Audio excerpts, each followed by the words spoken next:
Berry Brothers and Rudd is the oldest wine merchant in the world.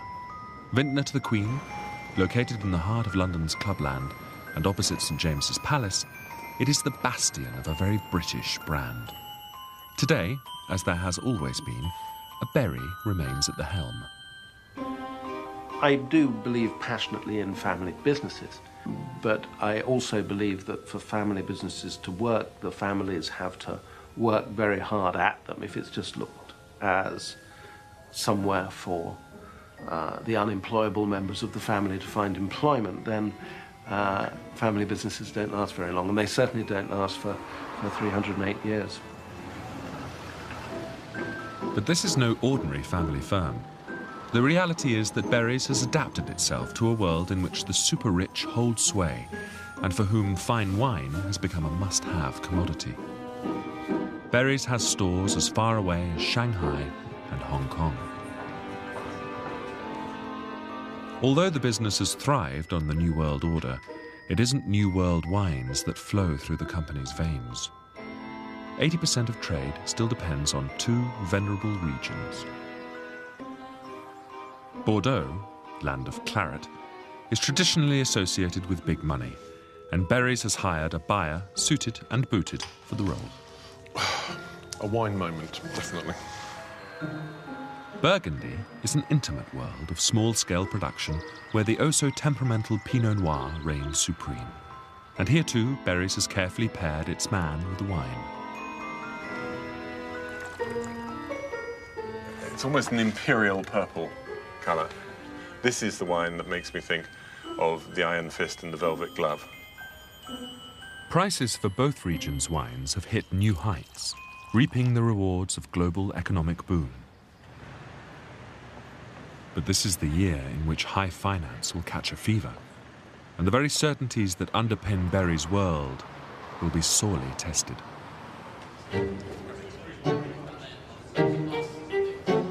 For Berry's well-heeled customers, St James's Street is the public face.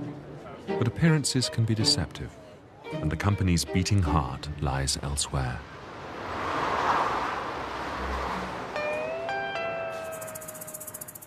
In Basingstoke, where Berry's has its headquarters and where 300,000 cases of wine are stored.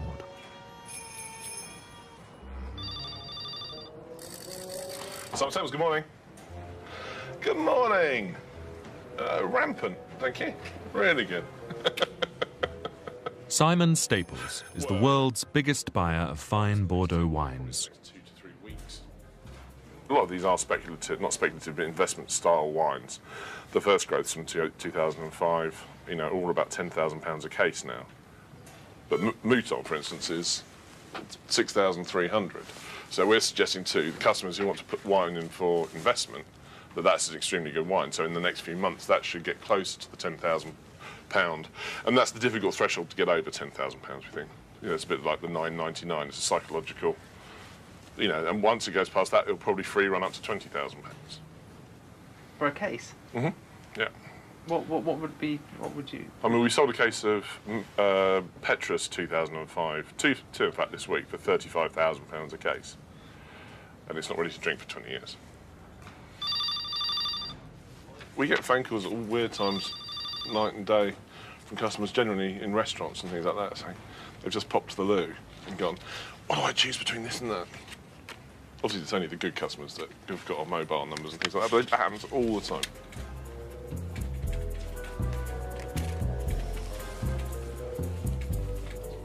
But we dish these out to some of the sales guys during the year as a novelty value.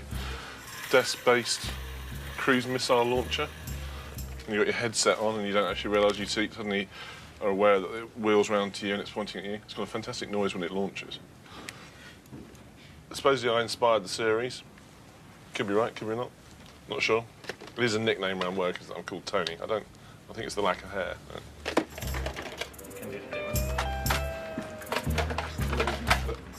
We use this for chateau owners that don't apply to our pricing structure.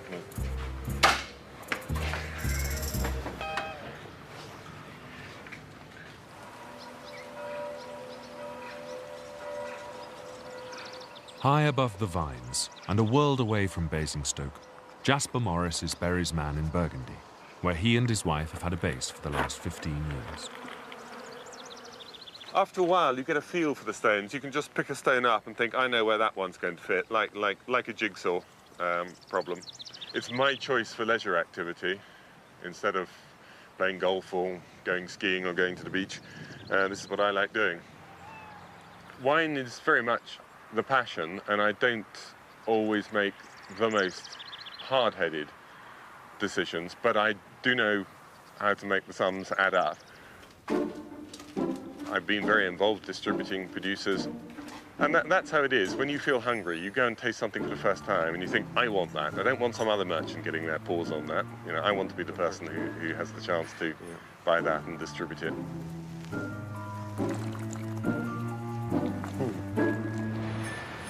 These are strange and worrying times in the financial world. Credit crunch. The banks are refusing to loan to each other. There have been all sorts of dire predictions for 2008. At the beginning of the year, the first gusts of a chill economic wind are starting to be felt. You can stop calling it a crisis. An awful lot of people are saying, okay, well, I don't trust the money markets right now, so what I'm going to do is I'm going to invest a bit more in wine. So the world has changed, and I don't want to stand here and say we're not going to be affected by economic conditions throughout the world. Of course we are, every business is, but it's a more complicated world right now. And frankly, I think that wine is still an extremely good investment and that people will continue to look to it. The great advantage about wine, of course, is that even if it's not worth as much as it was the year before, it will probably taste better. So at least you get to drink your investment, even if you can't cash it in. Wine is an industry dictated by the seasons, and at the start of the year, Berry Brothers holds its sales jamboree for Burgundy wines. Bienvenue à Londres. Jasper has invited over all his producers to showcase their wares, and Britain's wine press to taste them. The reigning queen of wine criticism, Jancis Robinson, is in attendance. Armed with a portable video recording device. Right, So, Jasper. Make myself look beautiful. Yes. I'm just getting my red tie instead of my red Okay. face at the moment. So, Jasper, why have the prices gone up so much? Which prices have gone up? Show me a price that's gone up. So many of them have gone up so much. Most of the reds are stable or even slightly down. I can't immediately think, apart from one where we haven't released the price yet, because it's too frighteningly up. So it is at the moment the seller's market, which is interesting given the state of the world economies, So why aren't you a politician, Jasper? because I like my wine too much.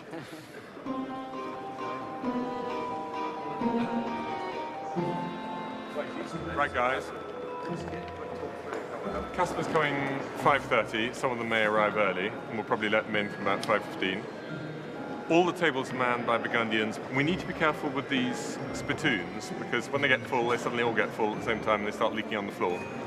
Everybody happy? Everybody ready? Yep. Good. Enjoy. Sell, sell, sell.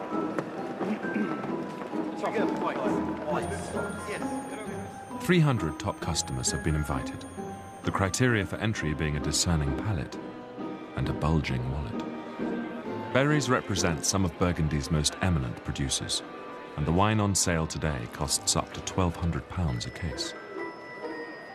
But there's also room for Jasper's newest recruit, and the cheapest kid on the block is offering one of his wines for just £7 a bottle. So, David Clark, about whom I wrote a year ago. Interesting new domain in Moray Saint-Denis, owned by a Scot who used to work for Williams. And is it fun to be here, to feel you've arrived with the big boys? It's a little bit stressful. Why? Well, because you're presenting your wines, of course, and they're being judged, and we don't necessarily know how they're being judged. So, obviously, I'm delighted to be here, and just to be in this company. David, start with some whites, reds.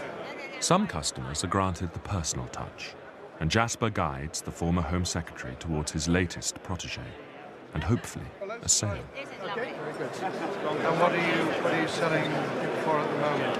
I think the 2006 is £9. Borrow the sheet. Yes, I think it's £9 a bottle. Yes. That's very good value, then, isn't it? Friends tell me what I should do is I should just put a drop of wine in the glass and I should pour it out and I should spend the whole evening just with the bouquet and the aroma. Right. And then I'd do my health far more good. No, that's only half Your the fun. friends are altogether too pretentious for our own good. Bordeaux is the lifeblood of Berry Brothers. With its vast estates, the region can provide the volume Berry's requires. Berry's most important task each year is to buy and sell the latest vintage. But word on the street about the 07s is not good. It was a season marred by a cold, wet summer. In February, Simon and a colleague, Ollie, have come for a sneak preview at Château de Tetre in Margaux.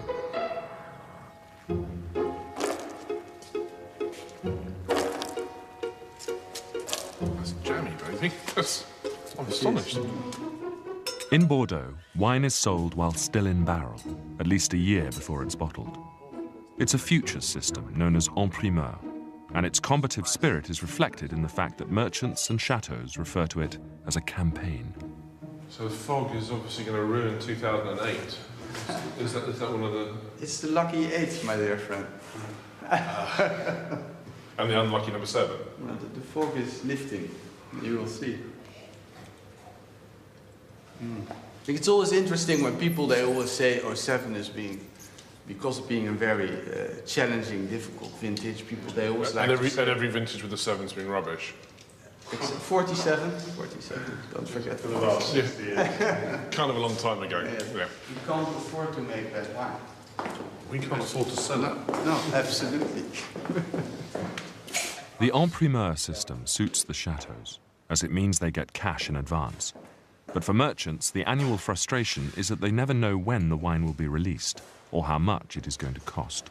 Ballpark price-wise, do you 20-ish? Yes, around that. I don't know. A little bit more. No, after haggling. That's your job, not mine. We're peasants, we don't speak about... We don't know how to sell a case of wine. Good. Even though the wine here is better than expected. Ciao, ciao, bella pasta. With the gathering economic gloom, the chateaux will have to get the price right if Staples is going to buy it. You know, a successful campaign like 2005 is, £60 million of turnover. The margin is very small, unfortunately, because of the huge competitive nature of en primeur itself. If we get it wrong on the buying side of things, i.e. we're hanging on to stock for 2 or 3 years, economically we're losing money on it. So we have to make sure, A, we buy the right wines for some quality level, which is the most important thing, and then we don't buy too much stock of wines we don't necessarily think are that great.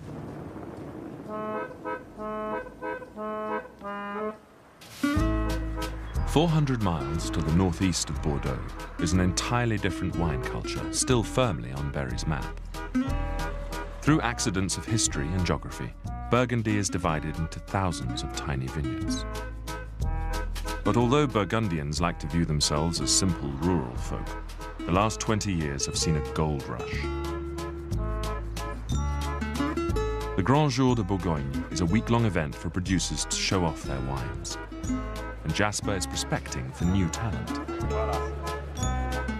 Not everyone catches his eye, but over the years he's discovered many of the producers who are today considered stars, with price tags to match.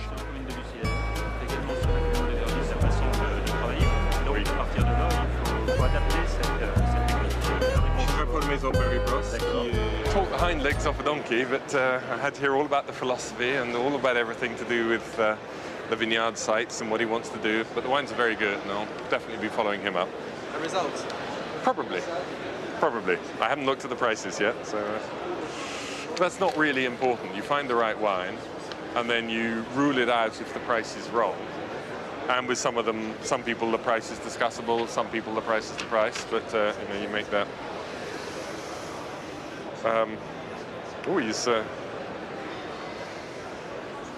He's less than I thought. That's good. Normally when you get that much talk beforehand, it means there's going to be a hefty price tag afterwards. Well, that could be exciting, that. You have to make the judgment on the person as well as on the wine that you're tasting. Because when I started the business, when I first went out in my own small business as an importer, I was 23, I simply didn't have the first idea how to judge a wine, but I could make some sort of judgment of the people. I continue to use that as a large part of the judgment, the character of the person. Not a question of whether they're nice and friendly and sort of take you out to lunch. It's not that at all. It's whether they really have the passion for what they're doing.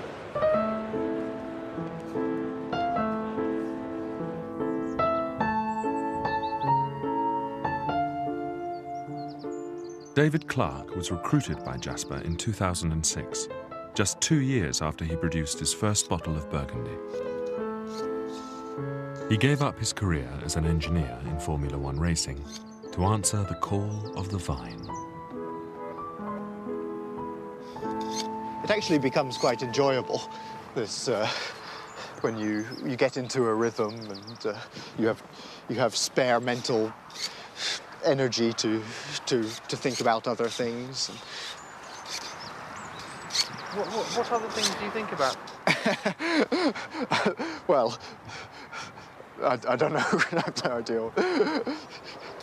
I think I daydream more than deep thought. But it's very satisfying. There's this satisfaction of creating something in the wines. Burgundy is a land where location is everything. Each square inch under vine has been ranked in a classification system. Just a few meters can make all the difference. On the other side of this road is one of Burgundy's great sites, whose wines can sell for hundreds of pounds a case. On David's side of the road, where he has one of his vineyards, wines will usually sell for a few euros a bottle. But in Burgundy, there's only one way to start: small. I do a blog which I update every 3 weeks or every month, just with the news from the growing season or whatever news from the domain. Initially, when I started, I was getting maybe 5 unique visitors a day, of which I'm sure at least one was my mother, and now I'm up to 70 or 80 unique visitors a day. Status in Burgundy depends on more vines in the better appellation. David, assisted by his parents, is retrellising his latest acquisition, which at half a hectare has increased the size of his empire by a third. Is the plan one day to find a Mrs. David Clark and create a Clark dynasty in Burgundy? Is this an advert? Yes. Somebody will be asking who paid you to do that. You never know, yes. Isn't marriage a sort of good way of consolidating your vineyard? Yeah, it's the traditional way of getting access to more vineyards. Obviously, hence all the double-barreled names you see in Burgundy. I haven't had any propositions yet. I don't have enough vines. I think that's the trouble.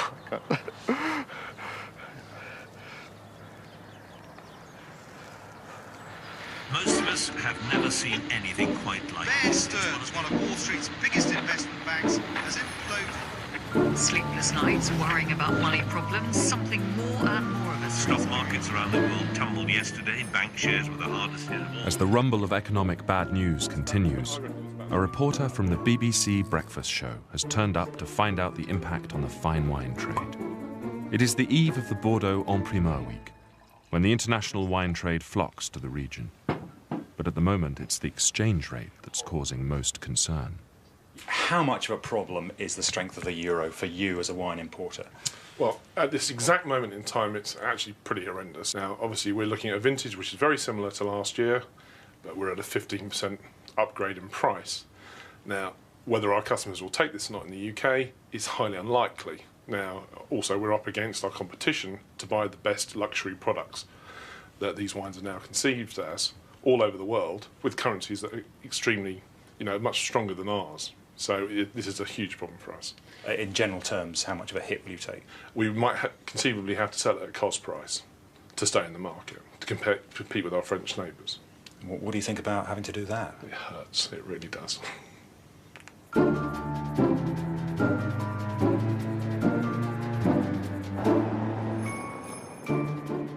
Bordeaux represents 70% of Berry's total turnover, and the buying team has arrived in force, including Jasper, whose experienced palate has been drafted in.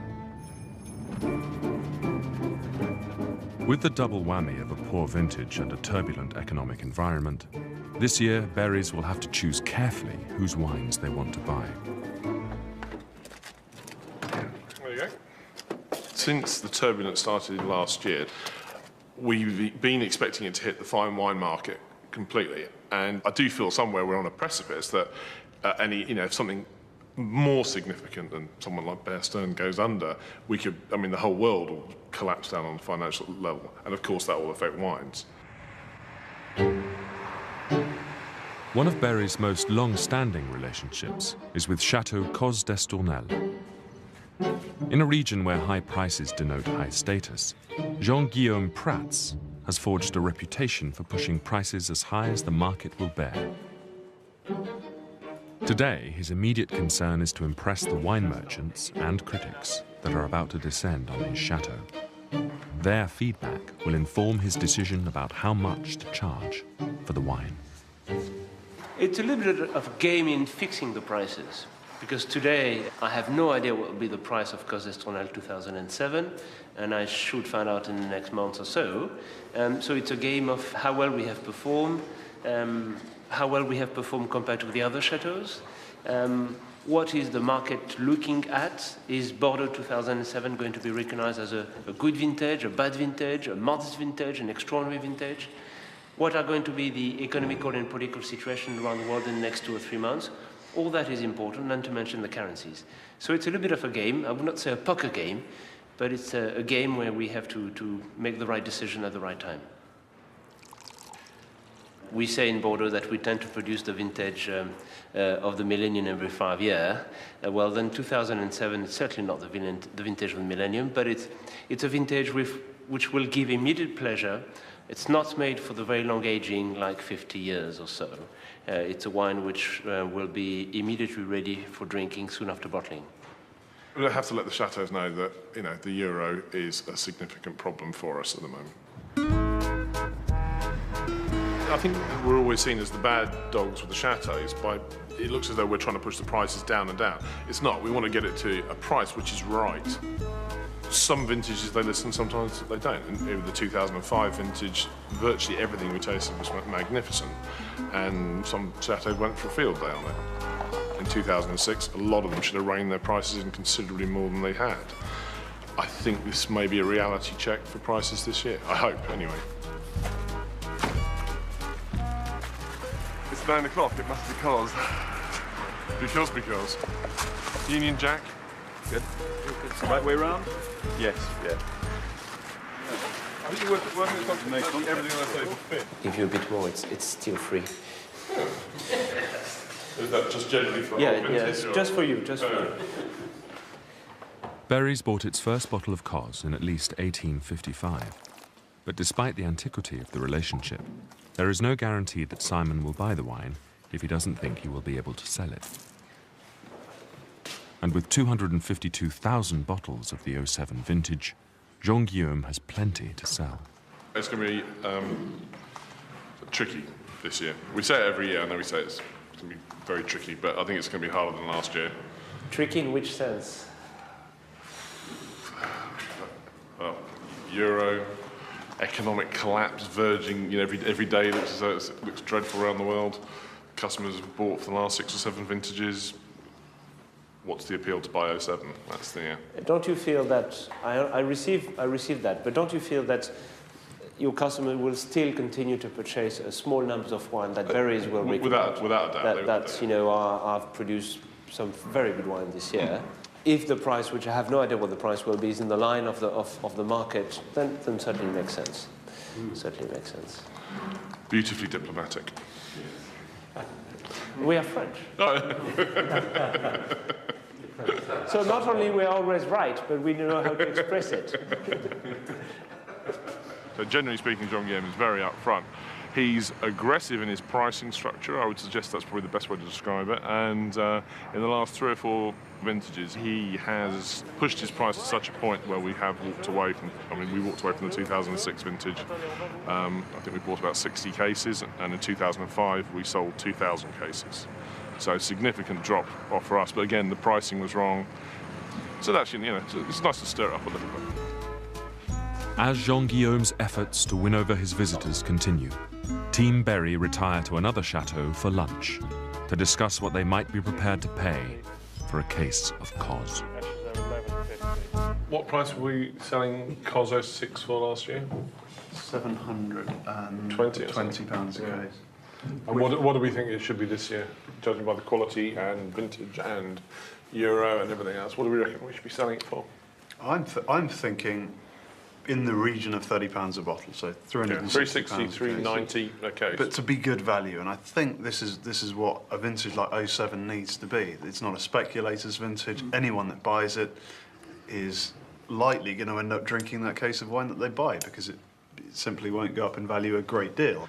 I think £30 a bottle is a nice catchy number, and it could be a price that works certainly better than last year. So basically you're expecting a 50% drop in price on cost? Yeah. In order for it to be a success in our market, that is what's required. That's what we need, yeah. If the prices aren't lower, then we have to say, sorry boys, we're out for a year. I think it'll be 50 to 60 euros. I disagree. I think it'll be much more expensive than that. It'll be the same price as last year. Bet you. I'll bet you a case of this white guard. Superb. In Bordeaux, the pricing mechanism is an elaborate flirtation, where the chateaus work out how many suitors they have before declaring their hand. In Burgundy, with spring in the air, the dance is more intimate and cuts to the chase more quickly. At Domaine David Clark, the deal with berries has already been sealed, so David doesn't need to woo Jasper anymore. But he must still impress him with the quality of his latest vintage in order to bargain over the price.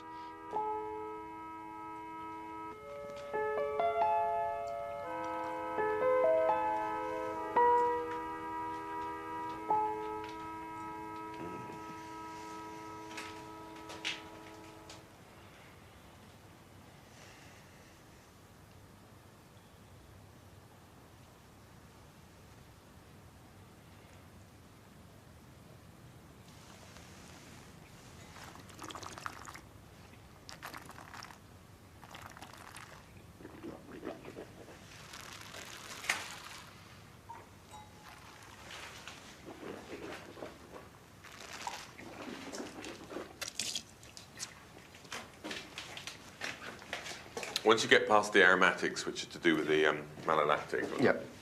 Obviously clear up. It's a really beautiful Pinot fragrance.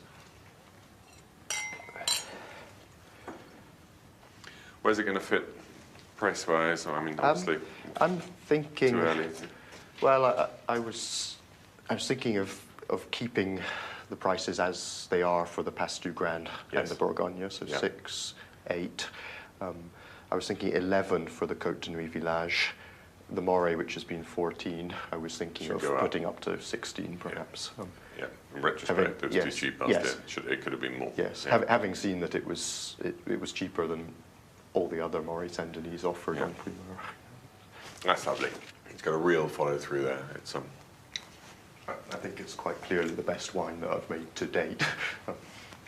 I'll go along with that. No, yeah. Monsieur has permission to increase his price.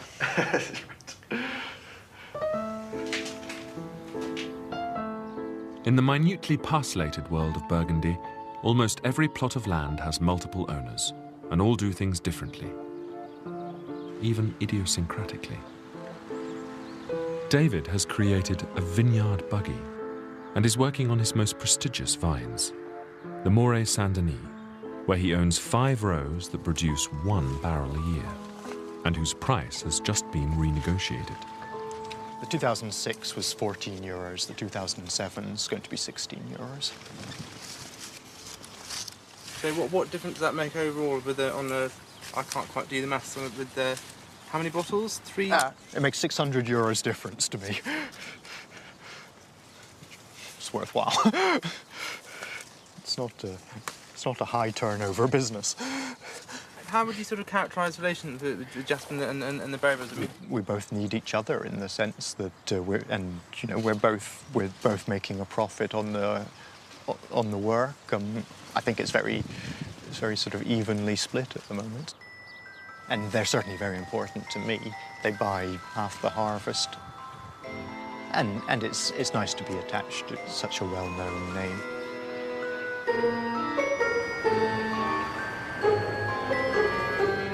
The wine trade is long-term. The wine trade's all about things taking a long time to happen, whether it's you're thinking about planting a vineyard and knowing that it's going to be another generation before it's really producing wines at its very best. And family businesses are good at thinking long-term. You don't have shareholders knocking on the door every quarter saying, yes, but what's happening to short-term improvements in profit? And as a result, a business like ours does work in the same way as the rest of the trade. Okay, if we just put recommended. As chairman of the business, Simon Berry pays meticulous attention to detail, literally dotting the I's and crossing the T's on the new price list. The list is a resurrection of an old practice when it was designed to fit into a gentleman's waistcoat pocket. It looks better, he says, emphatically, if we take out at the end of descriptions of wines, when it's at the end of a line, if we take out the comma. I've already taken them out. I knew I liked you. Sorry. Brilliant. No, fantastic. Not The fun. other thing is, I'm afraid I hate with a passion that I can hardly begin to describe to you. Okay. Your first port of call. That's fine. We put that in there just... To annoy me. Not just to annoy you. I also would, I mean, and this is a tiny point, but worth considering. We've started to put everything in caps down the bottom there, which again, we never did. And we never did before. And probably you'll find if we didn't do it before, it's for a pretty good reason. Yeah. Actually, original because it was... As ever, appearances are deceptive. The intention of the new old price list is to direct customers to Berry's website. Concealing the iron fist of innovation in the velvet glove of tradition is not unique to Berry Brothers. Cos d'Estournel is one of the top chateaux in Bordeaux and featured in a sort of league table drawn up in 1855. Just 5 chateaux are in the tier known as the first growths, and the tragedy of Cos d'Estournel is that it isn't one of them. But in an audacious bid to challenge the status quo, Jean-Guillaume is creating a state-of-the-art winery that he hopes will give Cos the edge.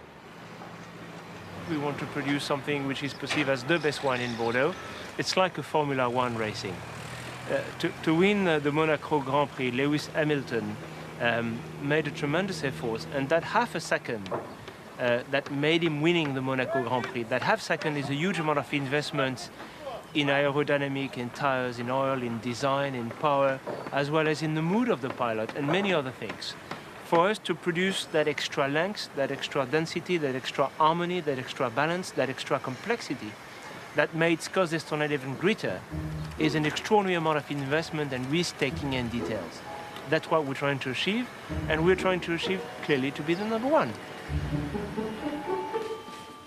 Special humidifiers will keep the cellar in optimal conditions, while a sort of catwalk will allow visitors to gawp at the wine they probably will never be able to afford. How much is all this costing? It's a substantial investment. As I said, we can afford to invest in Bordeaux and at Cos d'Estournel because we have a large estate. We produce a certain large numbers of bottles that give us the opportunity to invest into quality and long-term thinking, and this is the best example. Can you put a figure on it? No. The key point is by how much is it going to increase the quality, and are we going to produce a better wine than we're producing today? And the answer is, I think, yes. The City of London provides Berry's with some of its best customers. But they don't just drink the wine, they trade it. 5 caisses. 630 euros sur Livex. Magan 96, are you in on the spread then, or you're not? 30 to 36 magnums of mature Bordeaux at £700 a case. No less than 10 cases. Nice. There's even a stock market for fine wine. The London International Vintners Exchange, or Livex. Today at Livex, it's one of the most important days of the year, when the world's most influential wine critic, the American Robert Parker, releases his scores for Bordeaux wines. The first review came out of the US. It suggested there are already a couple of 100-point wines, which seems extreme, but might be true. I can put you through to him. In a world where knowledge is power, the Livex traders are trying to get wind of what Parker has pronounced before he's pronounced it. It essentially said that Anjou got 99 points, Cheval Blanc 100, and Latour 96. All untrue. Robert Parker is the world's leading critic on fine wine, specifically Bordeaux. He has arguably too much, but he has tremendous influence. Chateaus will wait to release the prices according to what he gives them. With current exchange rate problems that the UK and the Americans are facing with the euro and things like this, people will be keen for him to give some good scores to give a bit of a kickstart to a market or to a campaign that's looking quite weak at the moment. The press have not been very positive on it. They're nice wines, attractive wines to drink early. They're not speculative wines. I think we'll come back tomorrow. Great. Okay, see you. Speak soon. Bye. Despite Livex's best efforts, Parker keeps his points to himself. Right. Will you do the windows, Anna? Yeah.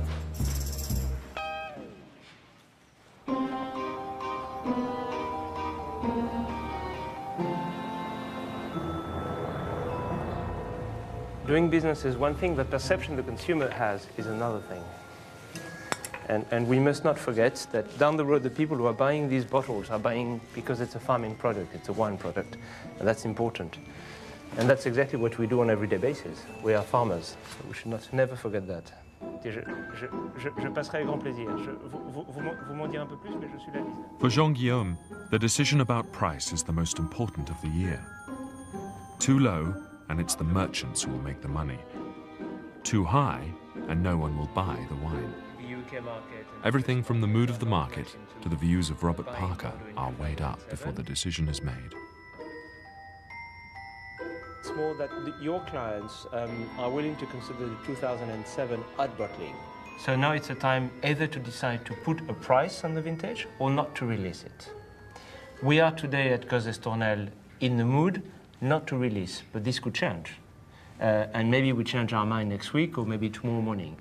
Why? Simply because it seems that the overall ambiance around the 07 vintage is not very good. It's not a quality problem. Simply the overall perception of the vintage in Bordeaux is not as flamboyant as we would like it to be. In Basingstoke, Simon Staples can't do any business on the 07s until the chateaus make up their minds.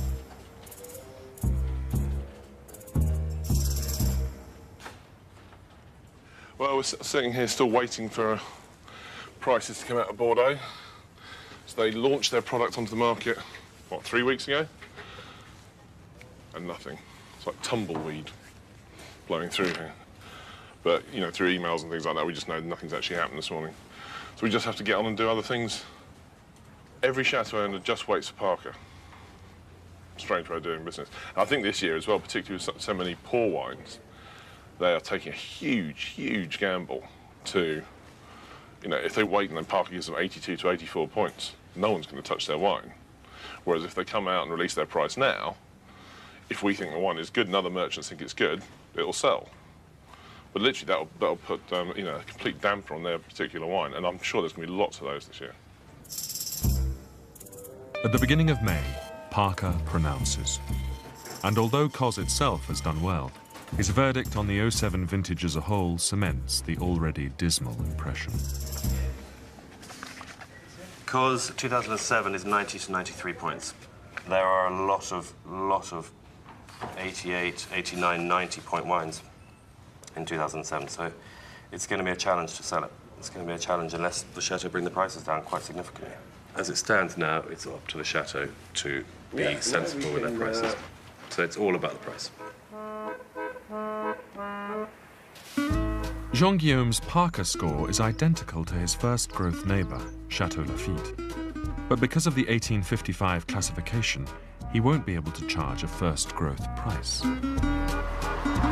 In June, Jean-Guillaume goes for drinks at a less august neighbour, also in the Saint-Estèphe appellation of Bordeaux. Is there any sort of competition between the two of you? No. We are very good friends, and there's certainly not a sense of competition, but being part of the same appellation, the same large family. Whose wine's more expensive? Because he's more expensive than Lafrocher. Because? Because the market says so. Are they better? I didn't say that. The market says so. Allez.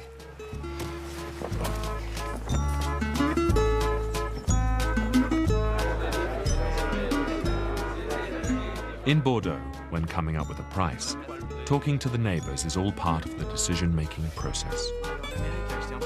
We're not trying to be arrogant. We simply don't know what to do. It's a very difficult call to make a price. And it's a very difficult call when the ambiance and the market is not in a good mood. Therefore, you need to have in hand all the elements to be able to make that call. And that's the only reason why we wait, is simply because we are not sure of making the right decision. So I can understand Simon's Staple frustration. I can understand the frustration of the consumers. If we don't make it, it's simply we are not sure to be right. And we just don't want to be wrong.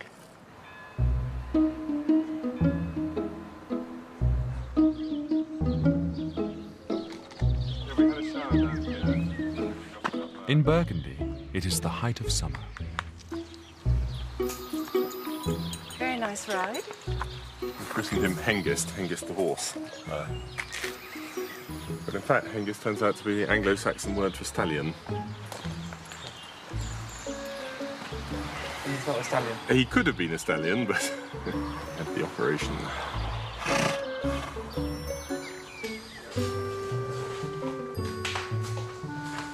Jasper is busy working on a tome about the top 1,000 Burgundian producers. Here we are, Cote d'Or. But my books are falling out. I always think there's a much more human touch here in Burgundy. It's less big business. It's much more about the interaction between the individual human being and his vines and vineyard. So that's what I hope will come out in the book, and also it ties in very nicely with my work, because all the research I'm doing, discovering new information about vineyards, also brings me in touch with producers I hadn't met before. And when I find the right one, then snap them up for Berry Brothers. Absolutely. David has furnished Jasper with a plot development. He has bought 8 rows of vines in Burgundy's most prestigious appellation, Vosne Romanée, home to the most expensive wine on the planet, Domaine Romanée Conti.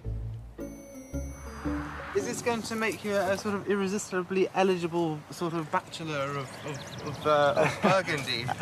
It might if I actually had any of those vineyards. If I was, if I owned any Richebourg, for example, or obviously this is you know, here we're down on the not quite the peasant's wine, but it's becoming a little bit more affordable. Do you feel sort of removed from credit punches and all the rest of it? Well, so far, touch wood. It's different from Bordeaux, isn't it? In the, you know, the prices in Burgundy don't fluctuate in the same way. No, that's right. Regardless of the quality of the harvest, people in Burgundy, growers tend to try and maintain quite steady prices. So, even if the harvest is exceptional, the price of the wine from the domain will remain roughly the same. Jasper is on his way to the new vineyard, both to research his book and to make sure he gets a piece of the action. Here it is. There's 8 2/3 rows. 8 2/3. Yes. Right. Okay. We start here. Yeah. How's the year been from the point of view of disease? Has it been all right? I think it's been quite difficult generally. But it's, I mean, this vineyard's close to spotless. Well, exactly. Yeah. I haven't seen anything here. Yeah. And I've bought a new sprayer. The new sprayer? Yes. Right. So it's an atomiseur, but on it's on wheels. Is it just assumed that Berries will buy this wine and David will sell it to... The deal at the moment is that we take half of what David produces, sort of, given any, whatever the cuvée. So I'm very much assuming that he will be kind enough to offer us half of this in due course. Yes, certainly. It's my expectation. And he will make it well enough that we shall want to buy half of it. So yes. Well, I think this is very promising, David. Yeah. We'll see. Look forward to seeing it at harvest time, and then. And tasting the produce. Tasting with you after that, yes. Wine is a business in which endless uncertainties follow a strict calendar. The weather may be good or bad. The grapes may flourish or perish. But the reckoning always comes when it's time to harvest.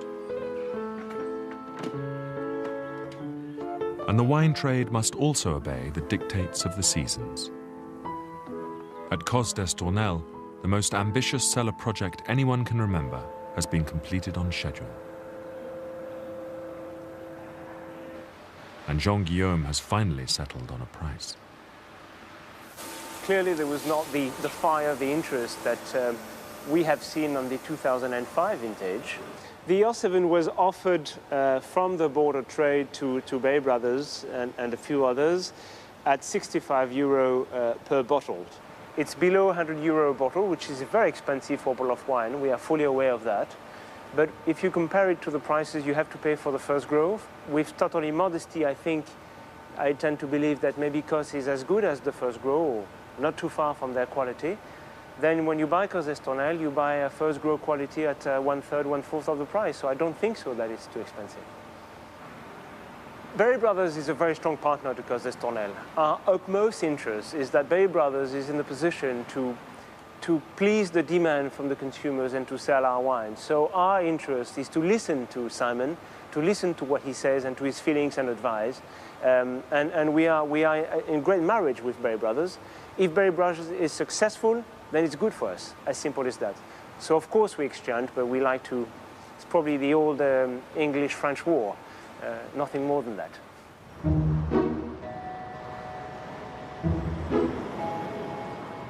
In Basingstoke, the En Primeur campaign has ground to a halt.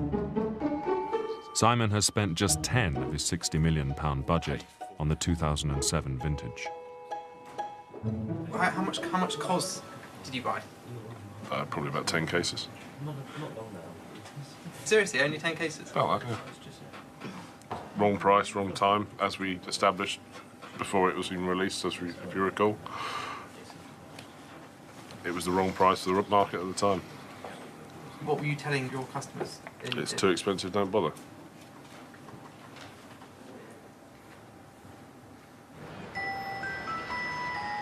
The wine industry is above all about relationships. There will be future vintages of Cos that berries want to buy, and a benign economy in which to sell it. And so it is with a nod to the past and an eye to the future that Jean-Guillaume has been invited to St. James as the guest of honour. Some of Berry's most favoured customers from the world of high finance have been invited. And even though Simon has urged them not to buy the stuff, Cos 07 is being served as an aperitif. This is a treat. It's very seductive, though. So if you'd given it to us on April the 10th, we'd have... Such is hindsight, eh? Such is hindsight. Hi, how are you? Nice to see you. How's the 07 campaign? Thanks for how about that as a warm-up line? You should ask him about the 08 campaign. The greatest division of all time. Sluggish is probably the best way to describe it. How would you describe it? Slow, like a snail, like a snail. But no, it's not been easy. But,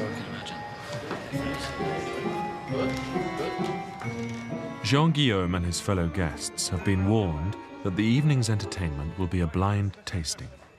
And the centrepiece is 2 bottles of Cos d'Estournel from 1870. They haven't moved from the Berry cellar for almost 140 years.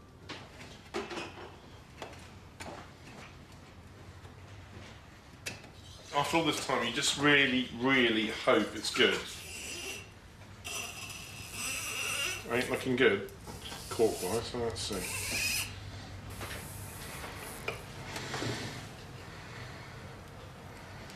It's not moving.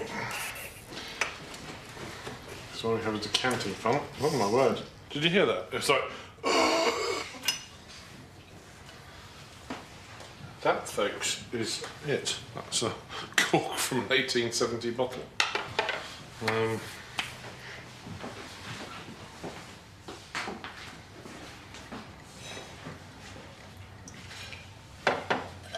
I can't believe the colour and the clarity of that. That's amazing, isn't it? That's all right. That's actually all right. Thirsty? So are you going to...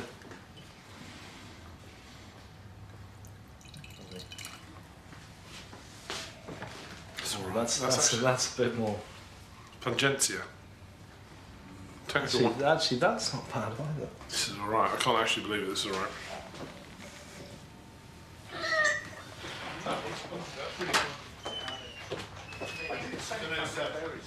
I'll have some fun with it now.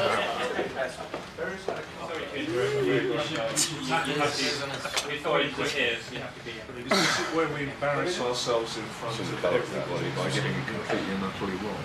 Now, you've got to dig deep a bit on this, and the fruit is still.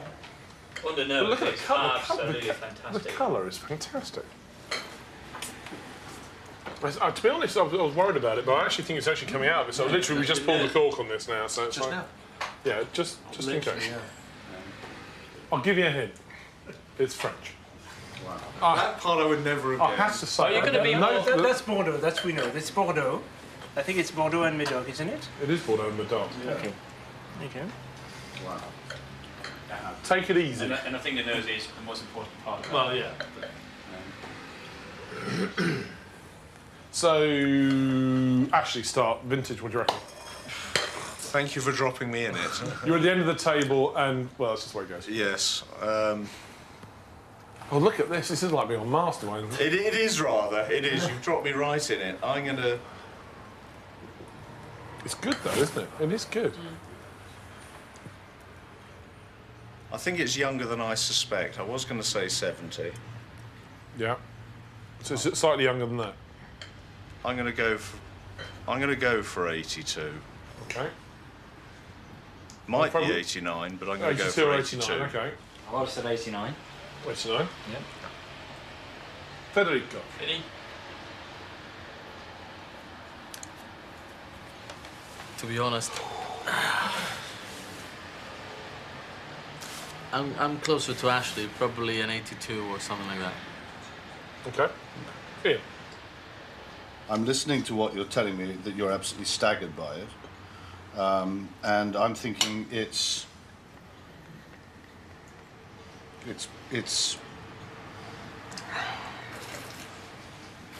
round about the 40s, 50s, earlier 30s, something like that. You're covering 3 decades there, Ian. Okay. You are covering your bases. Well, listen, okay, but of course I've drunk such vast quantities of all of those decades that I ought to be able to be more precise. I will go for I will go late 40s. Late 40s. Bob. Come on, you've been to Latour, you had the old ones. 55. I have a late change of mind here, I think. 55. I think it's 64. I think it's really young. He's really young. Yeah, 50s. 50s. Really young at 50. That's 50s. So you're going back. You're I'm going. going back to 64. Yeah. 64 is very interesting. Jean-Guillaume, come in for the final 64. bat. Because I think I had something similar. I think it's seriously old.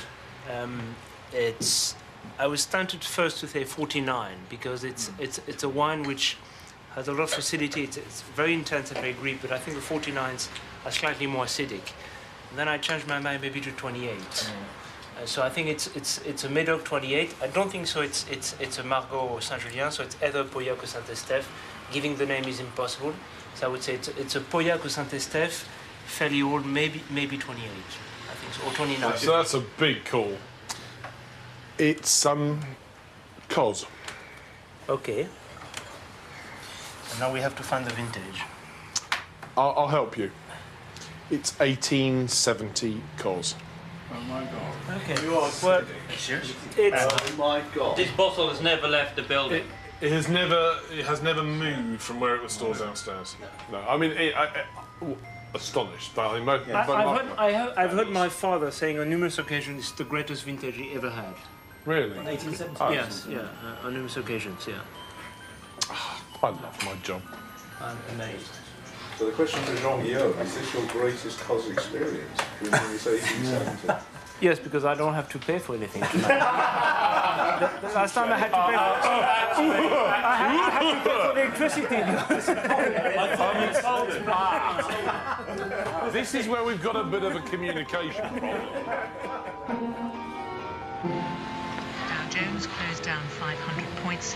Its worst one-day nationalising banks to stop them collapsing. menacing deterioration in There has not been a day like it in the modern history. No hyperbole that one could think of that quite capture the magnitude for financial markets. Collapse of Lehman Brothers here in New York. The worst recession this country has seen in living memory. The news may be bleak, but Berries has shrugged off everything from Napoleonic wars to Nazi bombs. And whoever the new masters of the universe are in the new world order, the chances are that they'll be buying their wine from Berries. Of course it's going to have some effect on us because it's going to have some effect on our customers. It's very hard to gaze into a crystal ball right now and anticipate what it's going to be. I mean, certainly one of the things we've seen is that people have gone, I don't trust money and bank SAB anymore, maybe I'll make an investment in wine. It's always said that the wine trade can survive a recession because in good times you drink to celebrate, in bad times you drink to forget. So we'll see.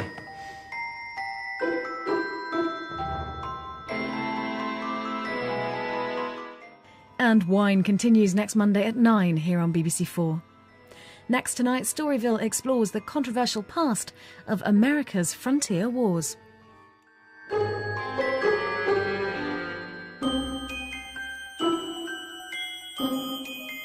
Thank you.